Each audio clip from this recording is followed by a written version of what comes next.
So Kelsey Mitchell and Caitlin Clark has been probably the best backcourt in the WNBA for the last 2 years. When they were playing on the floor this season, they were the best backcourt in the WNBA. I don't think there's really a comparison. Maybe Courtney Williams and Kayla McBride, based on last season, but they're not better than Caitlin Clark and Kelsey Mitchell. Let's just call a spade a spade. They're not better than them. But at the end of the day, we do have to talk about just, is their fit the greatest? Is their fit not the greatest? And they're conversations that we're going to be having for years. Like, they are conversations that will be had amongst fans for the remainder of time when they are playing together. Just like it happened with Tatum and Brown, when there are players that maybe don't necessarily, not that they don't necessarily fit, because I think there's a world where Kelsey Mitchell, this is my opinion, Kelsey Mitchell wants to score. She will score in any way. On the ball, off the ball, spot up shooting, ISO, taking smart, efficient shots, taking dumb shots in transition. She is a gunner. You can't run, where my problem isn't with Kelsey Mitchell. My problem is purely with Steph White. Because I think Steph White is kind of allowing Kelsey Mitchell, especially when, like, you have to play a certain way to accommodate Kelsey Mitchell and Caitlin Clark. And to do that, the ball has to be in Caitlin Clark's hands, because Kelsey Mitchell is the offense stops here type player. And we're seeing her mostly a lot of the time as a primary ball handler under Steph White. But I got no problem with Kelsey Mitchell. I want the Fever to keep Kelsey Mitchell, honestly. The only player that I think is a better fit for Caitlin Clark than Kelsey Mitchell is Jackie Young. And there's no way that Kelsey Mitchell is going to be Kelsey, like the Aces are going to give her up, or the Fever are going to give up Kelsey. But let's take a listen to what Kelsey Mitchell has said on the Super podcast. And this is one thing that I will always defend Kelsey Mitchell. Even when her family was talking shit about Caitlin, there's no question about it that Kelsey Mitchell and Caitlin Clark want to play with each other, and they are very, very happy on the same team, and they like each other. That is one thing that I never understood. I never understood both sides trying to say one dislikes the other. Like, but people that don't understand ball try to make everything with ball a personal thing. Like, just because they want to play with you doesn't mean their fit is good. Like, Kevin Durant, you even heard Kevin Durant afterwards. Kevin Durant and Russell Westbrook fit together was terrible. But Kevin Durant did not, he left OKC and he tweeted accidentally when he thought it was on a burner, being like they had nothing outside of him and Russ. Like, LeBron wanted to play with Russell Westbrook at the start. That didn't work out. Like, we're allowed to say something doesn't fit, and I think they can fit. We've seen them fit, and we'll see next season under Steph White if that'll work out. We can all have our opinions. We can all make our predictions.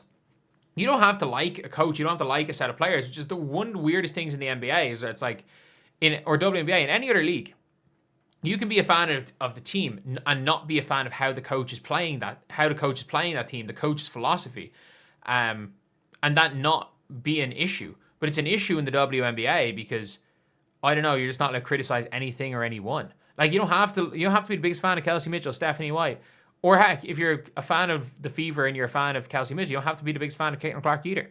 At the end of the day, that's sports. Well, let's take a listen to Kelsey Mitchell talking about Caitlin Clark here. Room. So what do you think, or do you feel like people sometimes just like overlook your leadership specifically and your impact on the team from like a chemistry standpoint, because there's just so many narratives? So like, do you think people are overlooking that? She made the All-W first team. I don't think anyone's overlooking what Kelsey Mitchell did this year. I'm not going to lie. I don't think anyone is. I think that in a short, yeah. I think naturally, yes, because of the society, the social media, and how bad, people take to social media and abuse it for in the wrong realm of light. And so I think that's one part of it. But I also think that it was an adjustment period. And I talked to, the Fever organization about this. It's like, I think it was an adjustment period that, we all should have adjusted to throughout the course of the organization. That actually sounds like she said she had to talk to the organization about it. So I would say, like, they did not prepare for Caitlin Clark. from an organizational level, they didn't prepare for Caitlin Clark. They knew they were getting Caitlin Clark for literally 5 months before a draft. And at an organizational level, they still weren't prepared for her to come in. I think that, that was big for everybody. Pacers Entertainment, People Organization. I felt like at that time, there was a lot of, role playing that had to be, situated. I feel like, that when something that big or someone that big who has that much impact comes into something, there are a lot of adjustments that people have to make on the floor, off the floor, in the locker room, in the training room. Just a lot of stuff is a lot of moving parts. And I think the biggest part that I respected about Caitlin is that she never was bigger than the program. I don't know if that makes sense, but like. No, it very much makes sense. And you know what? Like, she wasn't even asked about Caitlin Clark. And like, there's no matter what, I mean this when I say this. No matter what happens, even if I don't think Kelsey Mitchell wants to leave. It's going to take, these two have had 10 games together in a system where they were able to run, both of them were able to play, and they were both healthy. They have had 10 games, proper games together, when Christy Sides was no longer their coach, and they coached themselves. They had 10 of those games when they stopped listening to Christy Sides. And then Caitlin was injured this whole year. So we're not counting any of Caitlin Clark's season this year as healthy. She was not healthy for one day of this season. We can be honest here. She was injured for the entirety of the season. Like, if they go into next season and they're hovering around 500, then you can start to question things. If they're hovering around 500 coming into the All-Star break, I know they were this year as well, but then you can start to question things. We can talk about the coaches, we can talk about the fit, we can talk about personnel. But for now, I think Kelsey Mitchell would be dumb not to give it another year. She'd be dumb. She's going to get cored, so it's a 1-year deal anyway. I think Kelsey Mitchell, I like Kelsey Mitchell. I think she's smart. She knows what's best for her career. And I think even if she thinks what's best for her career is outside Indiana, she would be incredibly stupid to not just stall 1 year. To not go get cored and give it one more go, because maybe it does work out. Like, it wasn't like she wasn't trying to take over. It wasn't. I don't know how to explain that. You know what I'm trying to say, though? Yeah, no, I know what you're trying to say. It's like she knows who she is. She comes in.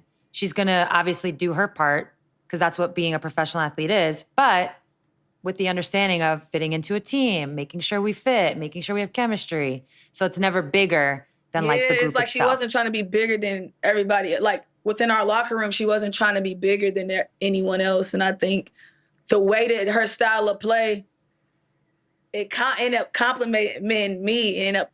It compliments Kelsey when she wants it to compliment Kelsey. And that's one of the things I will always say is, like, there are two versions of Kelsey Mitchell. We've always said it. And by the way, she stopped the dribble, sidestep, long twos last year in the playoffs. She didn't do that. It was a lot of dribble into three-point shots, but they needed that. Like, they needed Kelsey to take bad shots in the playoffs.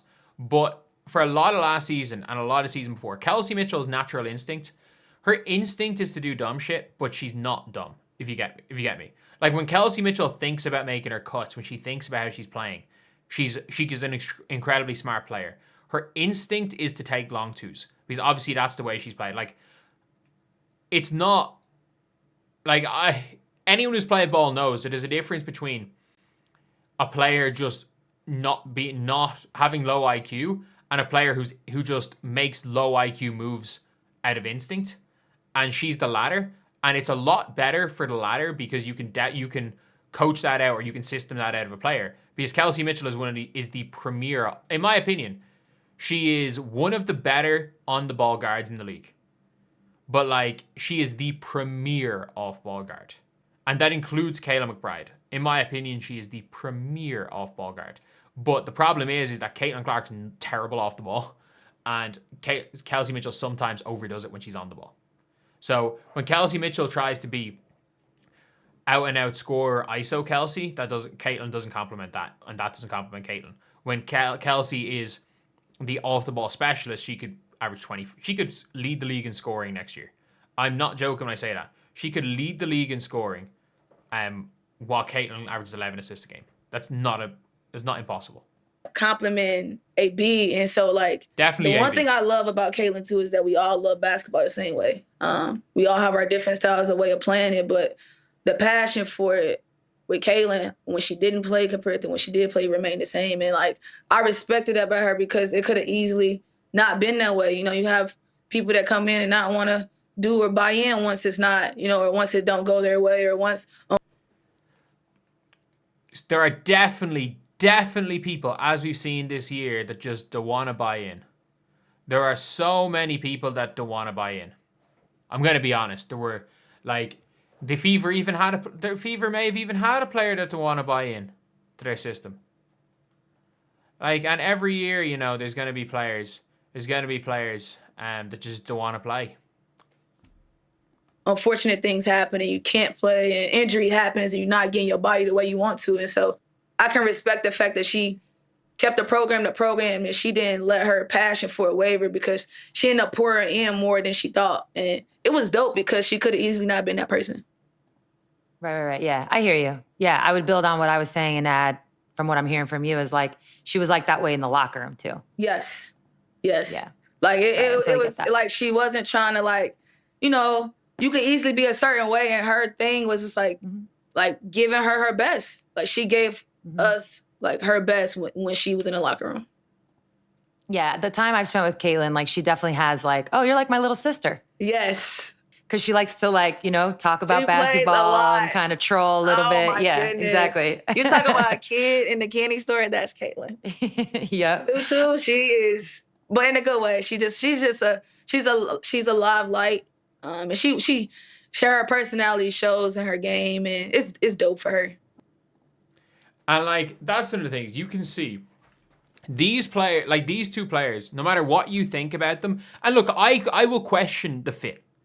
I'm going to question the fit. I'm going to question the way the system that Stephanie White's running. And I think one of the problems with this whole WNBA fandom is that everyone makes everything personal. Thinks every comment is purely made out of emotion. Not everyone has to see the basketball the same way. Not every person's a fan of a team has to see the basketball the same way. Not every person has to have the same basketball philosophy. There are incredible coaches that don't suit certain players. There are bad coaches that do suit certain players. There are systems that suit certain players. There are systems that don't suit certain players. And everything in the fandom, people think it's all personal. Like, there are times when Caitlin Clark and Kelsey Mitchell don't work well together. There are times when they are the best combo in the WNBA, not just about backcourt, the best combo in the WNBA. And this is a team that the three of them are going to be playing together this season. And no matter what people want to say about it, Kelsey Mitchell, Caitlin Clark are going to be playing together this season. There's a near certainty of that. So anyway, yeah, that is the video. Shout out to this tweet that I just saw, bookmarked it about an hour ago. I've just been busy with a lot of other videos, hence why there hasn't been much out today. I'm bulk recording that I'm going off to my parents, so there should be 4 to 5 videos out today anyway, but even while I'm gone. But yeah, there's that, and then we've got also like quite a bit of CBA talk going on right now with a week to go. So yeah, anyway, that is the video. Hopefully you guys enjoyed. Thank you guys for watching. Please like, comment, and subscribe.